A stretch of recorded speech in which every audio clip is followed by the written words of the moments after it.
예, 안녕하세요. 저는 경의선 공유지 시민행동에서 활동하고 있는 김상철이라고 합니다. 사실 어쩌다가 시작하게 된 이제 유튜브가 되겠고요. 제가 뭐 그렇게 재미있는 사람은 아니어서 제가 활동하고 있는 여러 가지 그 내용들, 특히 이제 시사적인 내용들 중심으로 이야기를 하게 될 것 같습니다. 뭐 매주 한 3분에서 5분 사이 좀 짧게 그때그때 벌어지는 일들에 대한 일종의 이제 코멘터리가 될 것 같고요. 제가 활동하고 있는 곳이 이제 지금 이곳 그 경의선 공유지뿐만이 아니라 공공교통 네트워크, 예술인 소셜 유니온, 그리고 서울시민 재정 네트워크 이런 뭐 나라살림연구소 이런 데서 활동을 하고 있어서 그런 활동과 연관되어 있는 이야기들을 하게 될 것 같습니다.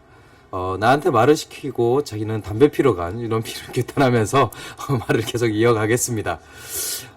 그렇죠. 보통 이렇게 유튜브를 하게 되면 앞에서 좀 봐주고 뭐 이런 얘기를 해라 저런 얘기를 해라 코치를 할 만한데 저렇게 담배를 피러 가버리면 도대체 어쩌자는 건지 알 수가 없습니다.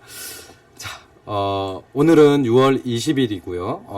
오늘 좀 할 이야기는 오늘 오전에 이제 서울시 의회 앞에서 서울시민 재정 네트워크 차원에서 기자회견이 있었습니다.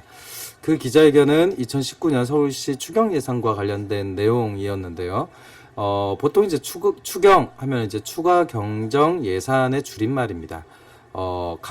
매년 연말에 이제 본 예산이라는 걸 수립하게 되는데 그 수립된 본 예산에서 이제 수정하게 되거나 혹은 보완하게 되는 일이 생기면 이제 추경이라고 부르는 추가 경정 예산을 편성하게 됩니다. 서울시가 이번에 이제 상반기에 낸 추경은요, 상반기에 한 걸로 치면은 한 10년 만에 처음으로 상반기에 낸 추경이 됩니다. 10년 전이면 이제 2009년이고 그 당시에 세계 경제 위기가 있었던 것들을 떠올려 보면 상반기 추경이라는 것이 얼마나 예외적인 건지 알 수 있습니다. 그러면 지금 서울시가 그렇게 급하고 필요한 사업들, 시급한 사업들이 있었던가? 사실 이게 이제 오늘 기자회견의 요지였는데요. 이번 서울시 추경이 이제 2조 8천억 정도의 규모입니다. 올해 서울시 예산이 35조니까 거기에 이제 2조 8천억이 더해져서 전체 한 38조 정도의 예산을 올해 사용하게 됩니다. 이번 추경에서 좀 눈이 가는 부분은 이제 크게 한 두 가지 정도를 지적할 수 있을 텐데요. 첫 번째는 눈먼 돈 490억의 정체입니다. 이번 추경 안에 사실 이제 숨겨져 있었던 것 중에 하나인데요. 난데없이 해지 지급금이라고 하는 항목으로 490억의 예산이 편성된 것을 발견합니다. 어떤 내용인지 살펴봤더니 2003년도부터 영등포 시장 근처에 영등포 뉴타운 지하상가 개발이라는 것을 진행을 했습니다. 이것이 이제 민자 사업으로 진행을 한 건데요.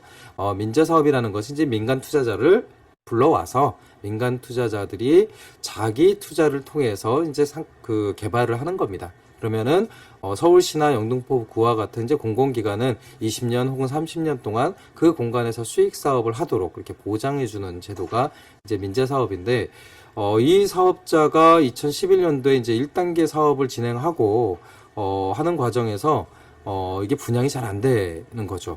분양이 잘 안 돼 버리니까 2016년 정도에 파산 신청을 하게 됩니다. 그러니까 민자 사업자가 자기가 개발을 하겠다라고 들어왔던 사업을 결국에는 실패를 해서 파산을 하게 된 거죠. 그런데 이제 이 부분에 대해서 서울시가 그 돈을 다 물어주게 된 겁니다. 공사비부터 해서 그 임차 상인들이 낸 보증금까지 이제 다 내게 된 일이 벌어진 겁니다. 왜 이런 일이 벌어졌느냐? 사실 이게 이제 민자 사업의 그 문제점이라고 할 수도 있는데요. 서울시가 지급 보증을 한 겁니다. 그러니까 공사를 하는 공사업체 그리고 임대 상인들한테 이 민간 사업자가 공사도 하고 그다음에 임대료도 받았을 거 아닙니까? 근데 그 계약 사항에 서울시가 지급 보증을 해주니 믿고 계약을 합시다 이런 식으로 한 거죠. 그리고 이 업체가 부도가 났습니다. 그러니까 파산이 된 거죠. 그러면 지급 보증 책임이 있는지 서울시가 그 돈을 대신 물어주게 된 셈입니다.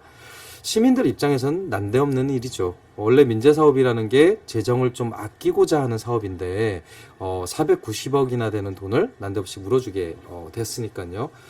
특히 이게 문제가 되는 것은 이제 그 뉴타운 요 상가가 여기 영등포역에서 이제 영등포 시장 가는데 요렇게 있는 겁니다. 그러니까 이제 주변에 뉴타운 개발이 있으니까 그걸 바탕으로 이제 상권을 개발하겠다라고 하는 내용이었는데, 사실 이 사업의 경우에는 사실 이제 민자 사업자가 한 것이기 때문에 사업에 실패를 하더라도 이 민자 사업자가 리스크를 져야 합니다. 근데 이제 서울시가 지급 보증을 하면서 이제 490억이라고 하는 돈을 사용하게 된 거고, 시민들 입장에선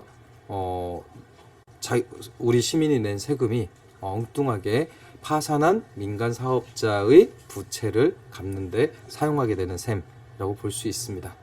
저희 서울시민재정 네트워크 차원에서는 이 부분에 대한 이제 행정사무 조사를 요구했습니다. 서울시 의회가 서울시의 사업에 대해서, 특별히 문제가 있는 사업에 대해서는 행정사무 조사를 진행할 수 있는데요. 그 부분을 좀 해달라라고 요청을 했고요. 두 번째로 이번 추경에 들어간 사업 중에서 이 타당성이 결여된 사업들이 좀 들어가 있습니다. 가장 대표적인 게 이제 백년다리 사업이라고 있습니다. 그게 어떤 사업이냐면, 기존에 있는 한강철교가 두 개가 있잖아요. 근데 요 두 개 사이에, 그 사이에 이제 빈 공간에 소위 인도교를 만들겠다는 계획입니다. 굉장히 높죠. 예, 높고, 여기 이 조감도로만 놓고 보면은 도대체 이 다리가 어떻게 가능한지 잘 모르겠습니다.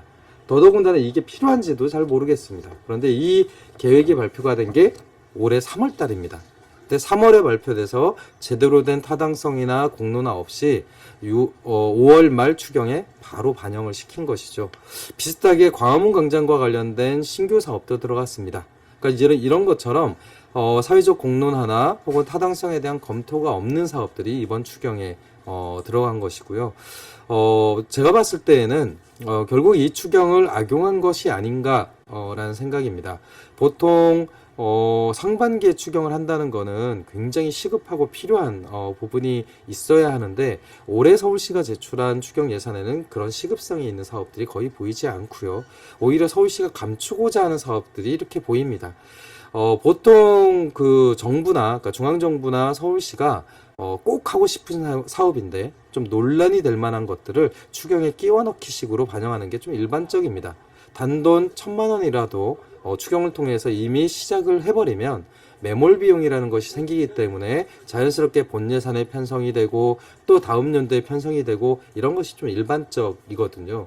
그러니까 결국 박원순 시장이 본인의 치적 사업을 위해서 추경이라고 하는 꼼수를 통해서 본인이 좀 티를 내고 싶은, 생색내고 싶은 이런 사업을 반영한 것이 아닌가라고 하는 것이 오늘 기자회견의 주된 요지였습니다.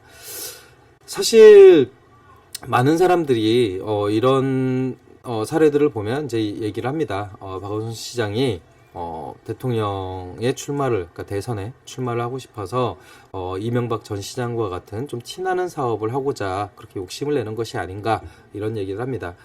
저는 개인적으로 정치인인 박원순 시장이 스스로 대선을 출마를 하고 국가의 비전과 관련된 고민을 하는 것은 그 사람의 정치적 자유에 해당되는 부분이라고 생각을 합니다. 다만 그걸 위해서 1,000만 서울 시민의 세금으로 만들어진 서울시 재정을 이런 식으로 사용하는 것에 대해서는 좀 다른 생각을 갖고 있습니다. 그러니까 적어도 서울시 재정은 서울 시민들에게 공개되어야 하고 서울 시민들이 할 만하다라고 여겨지는 사업들을 해야 되는 것이지, 선거로 당선된 서울시장이 자기 주머니 돈처럼 그렇게 사용할 수 있는 것은 아니지 않는가라고 하는 것이 저의 고민이고요. 이후로도 서울시와 관련된 주요한 쟁점이 나올 때마다 이런 시간을 통해서 한번 다뤄보겠습니다. 예, 오늘은 이상으로 마치겠습니다. 감사합니다.